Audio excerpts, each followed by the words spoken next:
Salut à tous, la team OL, Thomas M. Show pour Lyon Fan TV. Très très heureux les gars de vous retrouver pour une nouvelle vidéo. Je tiens vraiment à vous remercier au nom de toute l'équipe de Lyon Fan TV, vraiment de toutes vos bonnes ondes, vos commentaires bienveillants, votre engouement finalement pour notre chaîne et pour notre travail. Parce que c'est quand même un sacré travail cette saison de suivre l'Olympique Lyonnais. Donc merci à vous, merci à vos abonnements. Merci vraiment de nous suivre de plus en plus nombreux. Pour ceux qui ne sont pas abonnés, n'hésitez pas à vous abonner, mettez un petit like, ça fait aussi du bien pour le référencement. Les amis, il y a de l'actualité chaude à l'Olympique Lyonnais dans une saison absolument apocalyptique. C'est une véritable série Netflix que nous voyons cette saison. Ce sont des moments que nous ne devrions pas subir trop souvent en tant que supporters et pourtant on a l'impression que ça dure depuis très très très longtemps.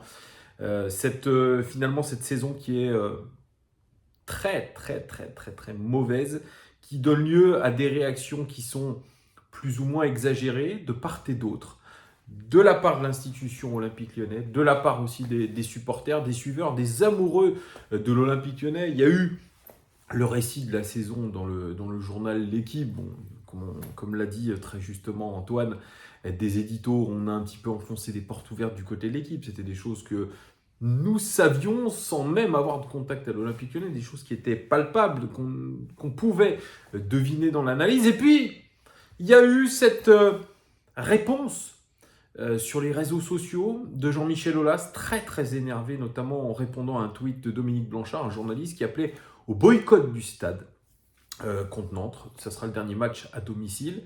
Et Jean-Michel Aulas, n'ayant pas supporté ces remarques, et c'est peut-être cette envie de certains supporters de boycotter le stade, c'est un petit peu emporté, notamment contre les supporters des réseaux sociaux, les hommes de l'ombre, comme il les appelle.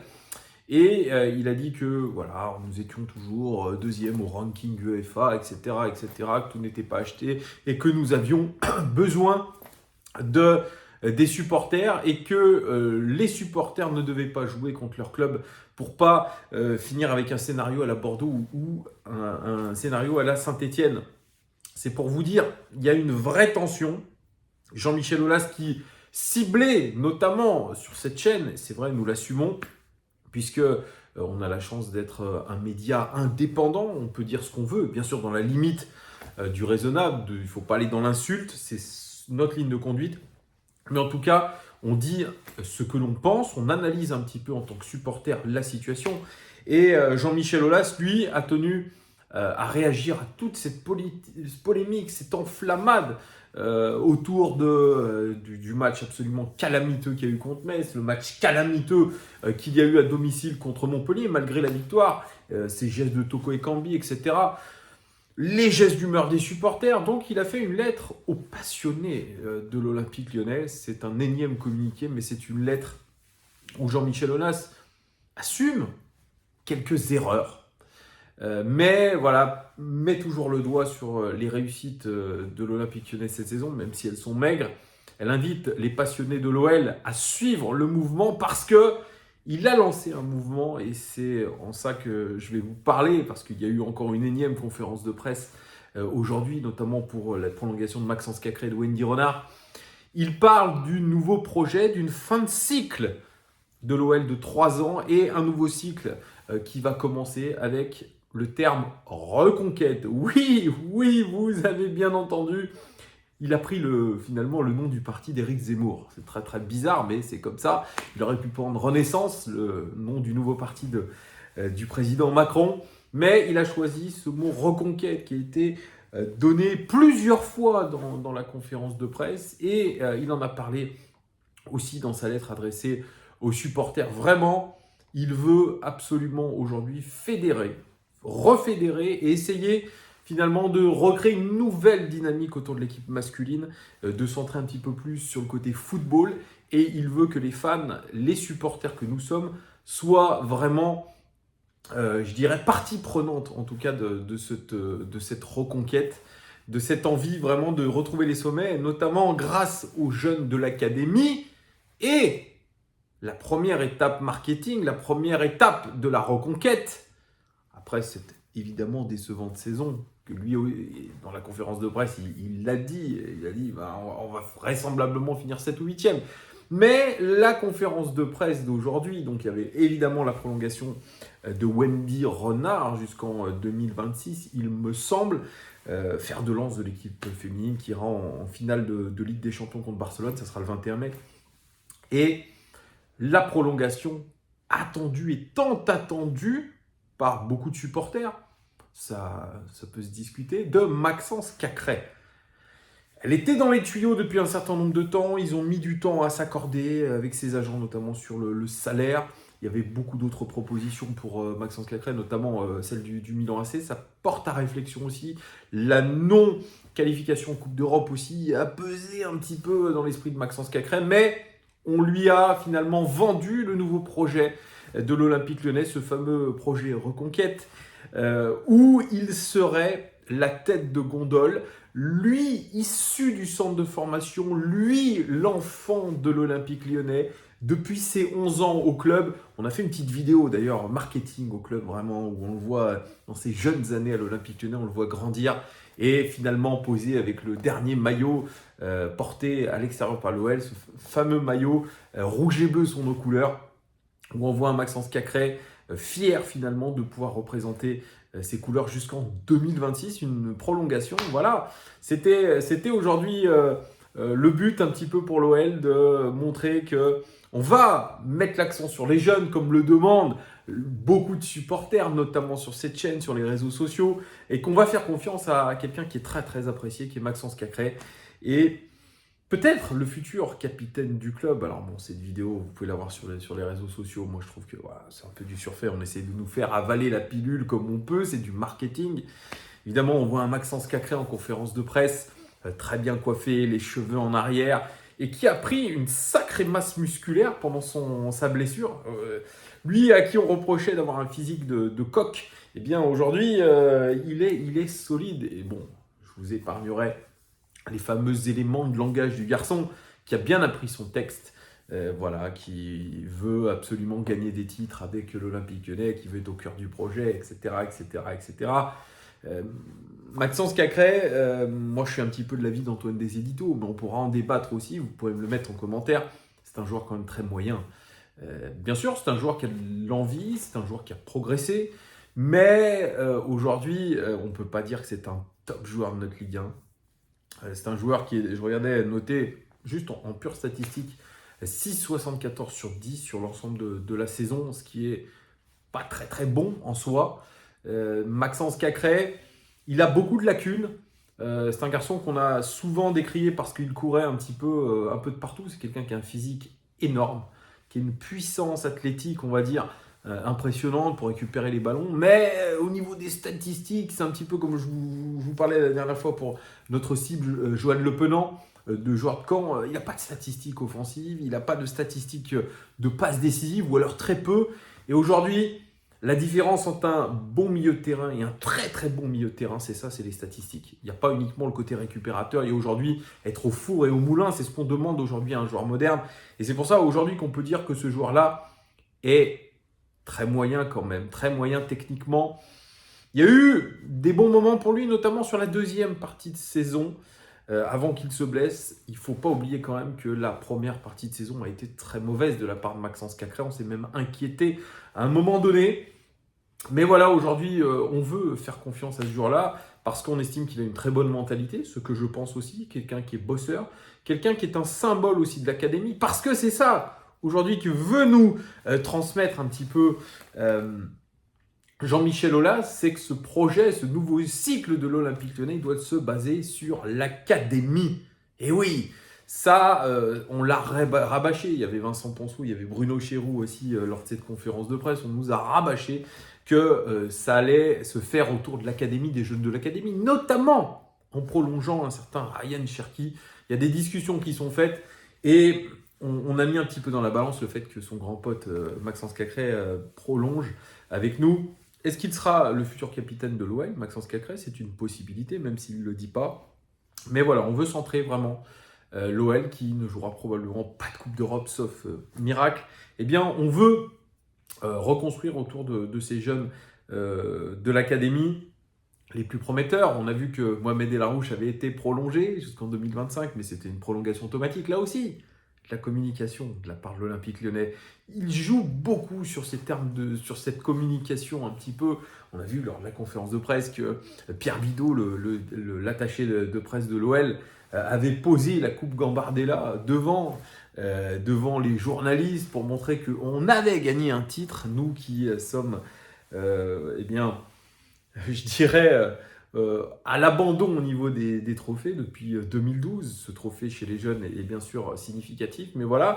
Mais on nous dit que la mentalité de gagneur de l'Olympique Lyonnais passera par cet état d'esprit des jeunes U17 qui ont montré cette mentalité de gagnant. Et moi, ce que je retiens, il y a je dirais dans toute cette conférence de presse, moi, il y a une seule parole que je retiens, c'est celle de Bruno Chiroux, et qui d'ailleurs rejoint un petit peu ce que je vous disais par rapport à l'interview de Thomas Tourel, par rapport à ce qu'on voit du Real Madrid, c'est qu'il dit que la mentalité de gagnant doit se faire dans tout le club et à partir des moindres salariés de ce club, des moindres 500 salariés, du moindre salarié sur les 500, pardon, du club, que ça passe par le côté administratif, la communication, le jardinier, tous doivent être concernés par la gagne. Alors, je ne sais pas comment, mais en tout cas, moi, j'ai trouvé ce discours très intéressant.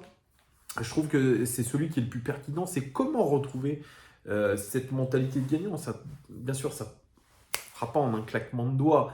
Ça se fera sur des dizaines d'années, c'est sûr. Mais déjà, on peut commencer à avoir tout ça. Alors, bien sûr, l'avenir de l'Olympique Lyonnais, il a déjà commencé, puisque Vincent Ponceau, Bruno Chiroux, Jean-Michel Aulas ont dit qu'ils avaient déjà une feuille de route très claire, notamment parce qu'il va y avoir des nouveaux investisseurs, les amis. Jean-Michel Aulas n'a pas été très très loquace là-dessus. Il dit qu'un ou plusieurs actionnaires devraient venir. On ne sait pas dans quelle mesure. Est-ce que ça sera avec une enveloppe significative? L'avenir de Peter Bosz, en tout cas, pour Jean-Michel Aulas, il est acté. Il sera là la saison prochaine, sauf si les actionnaires veulent faire différemment. Mais en tout cas, ils estiment que Peter Bosz a fait du bon travail et qu'il fera les choses très bien dans ce projet Reconquête. Moi, je pense que cette remise en question qui devait être faite n'a pas été réellement faite, puisque Jean-Michel Aulas se targue aujourd'hui d'avoir mis les meilleures personnes aux bons endroits. Il estime que Vincent Ponceau fait d'excellents boulot, Bruno Chiroux aussi, que tout le monde finalement, dans son poste clé, avait rendu une très belle copie. Bien, c'est encore une fois de l'enfumage, les amis. Ce n'est pas le cas. Ce n'est pas le cas, et c'est pour ça qu'il y a beaucoup de mots, et on attend vraiment des actes très concrets, voir comment ça va se faire. Vincent Ponceau, finalement, c'est le seul qui dit que la saison est un échec. Jean-Michel Aulas va dire on a eu des réussites, on a gagné contre Marseille, on a fait des bons matchs contre Paris, on a fait un beau parcours en Europa League, mais on a eu des vents contraires avec la Coupe de France, les événements avec les supporters contre Marseille, etc. Non, le seul qui dit les choses, c'est le directeur du football qui dit cette saison est un échec. Et on devra tirer les conséquences de cet échec. Forcément, l'échec sportif fera qu'il y aura des décisions sportives pour certains joueurs. Il y en a qui vont arriver, il y en a qui vont partir, et il dit forcément, quand la saison s'est mal passée, il y en a qui seront poussés vers la sortie, donc il va y avoir des sanctions très claires. Il dit c'est sûr, on a eu des carences, notamment sur le projet sportif. Je pense qu'il pense au recrutement, notamment, qui n'a pas été bon. Ça, on le dit. La ligne sportive n'a pas été bonne pour l'Olympique Lyonnais. Les recrutements de Boateng, de Emerson, de Shaqiri se sont révélés aujourd'hui être un échec criant. Mais pourtant, voilà, on espère à l'Olympique Lyonnais que les jours heureux vont arriver très prochainement. Et ça passera par rétablir un petit peu le retour à une communication au beau fixe entre l'OL et ses supporters. Jean-Michel Aulas dit qu'il va rencontrer les groupes de supporters, qu'il va les intégrer un petit peu dans la réflexion du mercato, des décisions du club, etc. On verra en tout cas ce qu'il en est, mais on essaye de vraiment calmer le jeu à l'OL. On essaye de tout faire pour que nous reprenions un petit peu confiance dans ce club. Et on mise un petit peu sur le match de samedi contre Nantes pour retrouver une sorte de communion entre les joueurs et les supporters. Jean-Michel Aulas en est convaincu. quasiment le stade sera rempli. Aujourd'hui, on peut se dire qu'il a fait un pacte un petit peu avec les supporters, les principaux groupes de supporters et les joueurs pour que ça se passe bien, mais comment va réagir une autre partie du public? Ça aussi, c'est à se demander.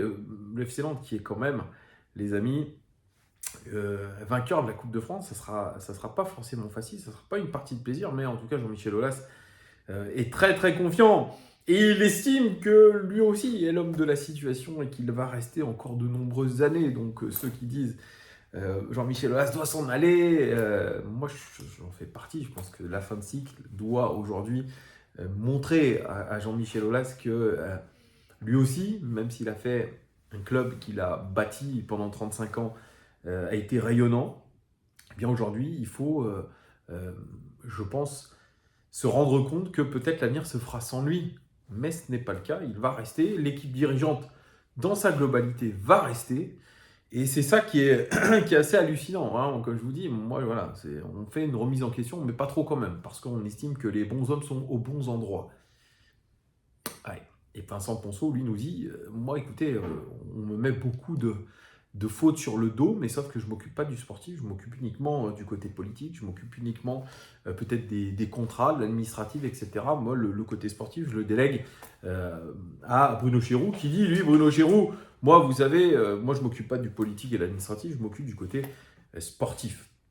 Voilà, en tout cas, ce qui va être fait. Alors, bien sûr, il y a des joueurs qui vont arriver, des joueurs qui vont partir, mais la base du projet, du nouveau projet de l'Olympique Lyonnais, c'est une équipe avec des jeunes de l'académie, parce qu'on est toujours dans un délire à l'OL de dire que l'académie est l'une des meilleures d'Europe, voire du monde, et que voilà, forcément, les Luc Ebba, les Anthony Lopez, les Ryan Cherki, les Maxence Cacré vont nous apporter une très belle saison la saison prochaine. On parle aussi du retour d'Alexandre Lacazette, où des compromis pourraient être faits, mais sans Coupe d'Europe, ça sera un petit peu compliqué. Moi, vous savez que je n'aime pas cette politique de faire revenir des Lyonnais. Voilà, il faut savoir avancer. Quel va être le bon équilibre? Je n'en sais rien, et c'est ça qui va être hyper intéressant. C'est quels sont les nouveaux actionnaires qui vont arriver? Quelle va être la politique sportive réellement? Quelle va être la politique de recrutement aussi? On va en avoir un petit peu plus. On va y voir un petit peu plus clair dans les prochains jours, dans les prochaines semaines, mais en tout cas, on a beau être touché, j'ai beau être touché, moi, par cette saison qui m'a rendu dingue, vous l'avez vu dans les vidéos, dans les lives, ça m'a mis par terre. Je me dis quand même qu'en tant que supporter, il y a quelque chose quand même qui va être attirant, même s'il n'y a pas de Coupe d'Europe. Je me dis comment l'Olympique Lyonnais va se relever et de quelle manière. Vous savez, l'actualité d'un club, c'est infini, il y a toujours quelque chose. Et on sera là à Lyon Fan TV pour pouvoir en débattre, pour pouvoir en parler. L'actualité mercato, l'actualité footballistique. Oui, je suis comme vous et je reviens sur un commentaire qu'il y a eu sur la chaîne. À l'Olympique Lyonnais, on aimerait voir moins de béton coulé et plus de sportifs, plus d'impact sur le sportif. Jean-Michel Aulas l'a dit, on veut aujourd'hui mettre la lumière sur l'équipe de football masculine, tout en se disant qu'on a l'une des meilleures équipes féminines du monde, et c'est la réalité. Les amis, n'hésitez pas à commenter cette conférence de presse, le discours de reconquête de Jean-Michel Aulas, la prolongation de Maxence Cacré. Voilà, je vous fais des très très gros bisous. Merci en tout cas de votre soutien. Je vous fais des cœurs comme ça. Et à très très vite les gars. Ciao!